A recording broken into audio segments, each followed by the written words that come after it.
भूकंप टाइप का आवाज़ आया और गिरने लगा और धुआं उठने लगा। तो मैं भाग करके छत गया, देखा कि कहीं अगल बगल दीवार तो नहीं गिरी या फिर कुछ अगल बगल कुछ हुआ तो नहीं, लेकिन मुझे नहीं पता था कि ये मेरे बिल्डिंग का ही हाल ऐसा हो गया। पूरी तो देख ही सकते हैं, ये पूरा मतलब डैमेज हो गया है, बड़े बड़े बोल्डर इसमें गिरे हैं, पूरा दब गया है।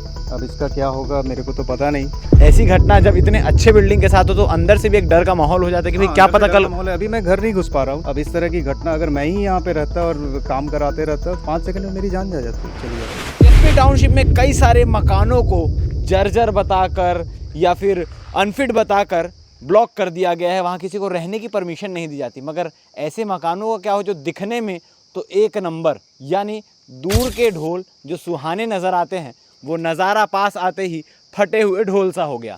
इस वक्त मैं सेक्टर 8 के सड़क 30 में मौजूद हूँ, जहाँ बिल्डिंग की आप कंडीशन देखेंगे तो बहुत ही शानदार कंडीशन है। यहाँ से रहने वाले लोग भी चैन सुकून से रहते हैं, मगर अचानक से ऊपर लगे हुए जो तमाम बोल्डर्स थे वो नीचे आ गिरे और शुक्र हो कि यहाँ पर कोई मौजूद नहीं था, नहीं तो मौके पर मौत भी हो जाती। नीचे एक स्कूटी खड़ी थी, स्कूटी पूरी तरीके से क्षतिग्रस्त हो गई है। स्कूटी का हाल देख के आप समझ पा रहे होंगे कि अगर स्कूटी की जगह कोई व्यक्ति होता, कोई शख्स होता तो क्या हाल होता, क्या कंडीशन होती। और आपको बता दूं कि जब ये हादसा हुआ तो इस बिल्डिंग में रहने वाले अजय टोप्पो ये अपने घर से निकल ही रहे थे कि उनकी आंखों के सामने उनकी स्कूटी पूरी डैमेज हो गई। भगवान का शुक्र हो नहीं हुआ। अजय टोप्पो जी हमारे साथ मौजूद हैं, किस प्रकार से पूरी घटना उनकी आंखों के सामने, उनसे बातचीत करते हैं कि क्या कुछ आखिर हुआ था। अजय जी, कितने बजे की घटना है और क्या घटना ये लगभग 11:30 पौने 12 बजे की घटना है, जब मैं यहाँ पे मेरा बी शिफ्ट ड्यूटी था, लेकिन अभी मैं नहीं जा पाया हूँ इस घटना की वजह से। मैं अपने गैरेज का पर्सनल काम करवा रहा था यहाँ पे, और सारा जो मेजरमेंट है सब करवा करके 10:30 पौने 12 बजे की बात है। उस वक्त मेरी गाड़ी यहाँ पर थी और मैं सोचा कि चाय नाश्ता कुछ कर लेता हूँ और जाता हूँ। जैसे ही मैं चाय पीने के लिए अपने घर में था, देखा कि एकदम भूकंप टाइप का आवाज़ आया और गिरने लगा और धुआं उठने लगा। तो मैं भाग करके छत गया, देखा कि कहीं अगल बगल दीवार तो नहीं गिरी या फिर कुछ अगल बगल कुछ हुआ तो नहीं, लेकिन मुझे नहीं पता था कि ये मेरे बिल्डिंग का ही हाल ऐसा हो गया।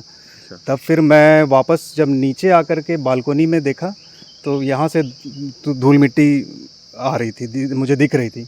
तब मुझे लगा कि कुछ हुआ है। तब मैं नीचे आया, जैसे ही मैं गेट खोला, मतलब फ्रैक्शन ऑफ सेकंड में वो फिर से दोबारा मतलब गिरा है, बड़ा बड़ा बोल्डर। हाँ, 5 सेकंड की देरी में मेरी जान भी जा सकती थी, और ये ऐसी घटना हुई मेरे साथ। और मेरा स्कूटी तो देख ही सकते हैं, ये पूरा मतलब डैमेज हो गया है, बड़े बड़े बोल्डर इसमें गिरे हैं, पूरा दब गया है।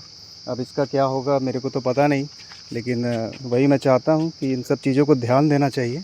बीएसपी कई सारे सेक्टरों में अनफिट बोलकर लोगों को नोटिस दे रही है, घर खाली करवा रही है, बिल्डिंग को मार्क कर रही है कि भाई ये अनफिट है, यहाँ हादसा हो सकता है। इस बिल्डिंग को अनफिट घोषित किया गया था? इस बिल्डिंग को अभी तक अनफिट घोषित नहीं किया गया है। बीएसपी की नज़र में ये फिट है? हाँ, बीएसपी की नज़र में ये फिट है। और आम जनता जो इसको देखेगा तो उसके नज़र में भी ये फिट तो आप देख ही सकते हैं बाहर से कितना मजबूत दिख रहा है। जो अंदर का जो कंस्ट्रक्शन है वो 60 साल पुराना है, जैसा कि हम लोग सभी लोग जानते हैं। तो अंदर से क्या है, खोखला है, वो तो अभी पता चल गया। वो तो दृश्य देख के समझ आ रहा है कि रेत जो है सीमेंट पूरी तरीके से छोड़ चुका है, पूरी तरह से छोड़ चुका है और रेत पूरा गिर चुका है। तो मैं चाहता हूं कि बाहर भी जो मेंटेनेंस वालों को जो है वो देखना चाहिए कि क्या चीज़ गड़बड़ है, इंस्पेक्शन होना चाहिए। घर के अंदर का क्या हाल है जहां आप रह रहे हैं, क्योंकि ऐसी घटना जब इतने अच्छे बिल्डिंग के साथ हो तो अंदर से भी एक डर का माहौल हो जाता है कि भाई क्या पता कल। माहौल है, अभी मैं घर नहीं घुस पा रहा हूँ ना, मैं देख करके ऊपर देख कर घर घुस रहा। जनरली आदमी क्या करते हैं, यहाँ से घुसते हैं तो सीधे सिर झुका करके अपना अंदर जाते हैं, ऊपर तो देखेंगे नहीं क्या हो जाएगा क्या नहीं। अब इस तरह की घटना अगर मैं ही यहाँ पे रहता और काम कराते रहता, 5 सेकंड में मेरी जान जा जाती, चली जाती। यहाँ कितने चार मकान हैं? नहीं, 4 मकान नहीं, 2 मकान है, एक मेरा पड़ोसी और मैं ऊपर रहता हूँ। अच्छा, 2 ही है। हाँ, 2BA टाइप है ये क्वार्टर। अच्छा, सेक्टर 8 स्ट्रीट 30 9B क्वार्टर मेरा। तो ये दोनों मकान लीज पे है कैसे है? नहीं, ये लीज पे नहीं है, परमानेंट है सबका। अच्छा। जो यहाँ पे एम्प्लॉयज़ रहते हैं उनके नाम से हो जाता है वो। हाँ, ठीक है।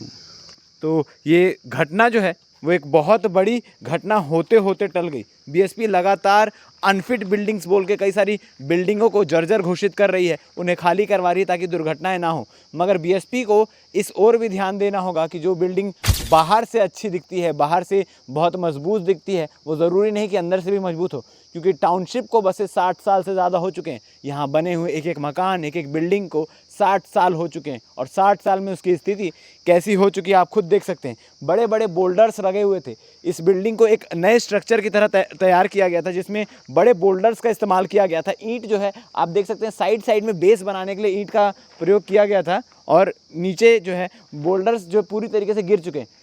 मकान काफ़ी अच्छा है, ये सोचकर इस बिल्डिंग वालों ने इसे साज सज्जा भी की थी, लाइटें भी लगी हुई है। मगर इन्हें क्या पता था कि जहाँ ये चैन सुकून से रह रहे हैं वहाँ एक दहशत का माहौल आ जाएगा। अभी बारिश को शुरुआत ही हुई है, एक महज ट्रेलर ही देखने को मिला है। पूरी बारिश अभी बाकी है, पूरा मानसून अभी बाकी है।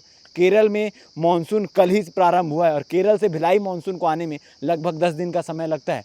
ये प्री मानसून में जब इस बिल्डिंग का ये हाल है तो टाउनशिप की तमाम बिल्डिंगों का क्या होगा। और इस खबर को देखने के बाद तमाम लोगों के मन में भी एक डर और दहशत का माहौल बन सकता है कि भाई हम जिस बिल्डिंग में रहते हैं उसका क्या हाल है, क्या वहाँ की भी दीवारें, क्या वहाँ के भी छज्जे, क्या वहाँ की भी बिल्डिंगें गिर सकती है।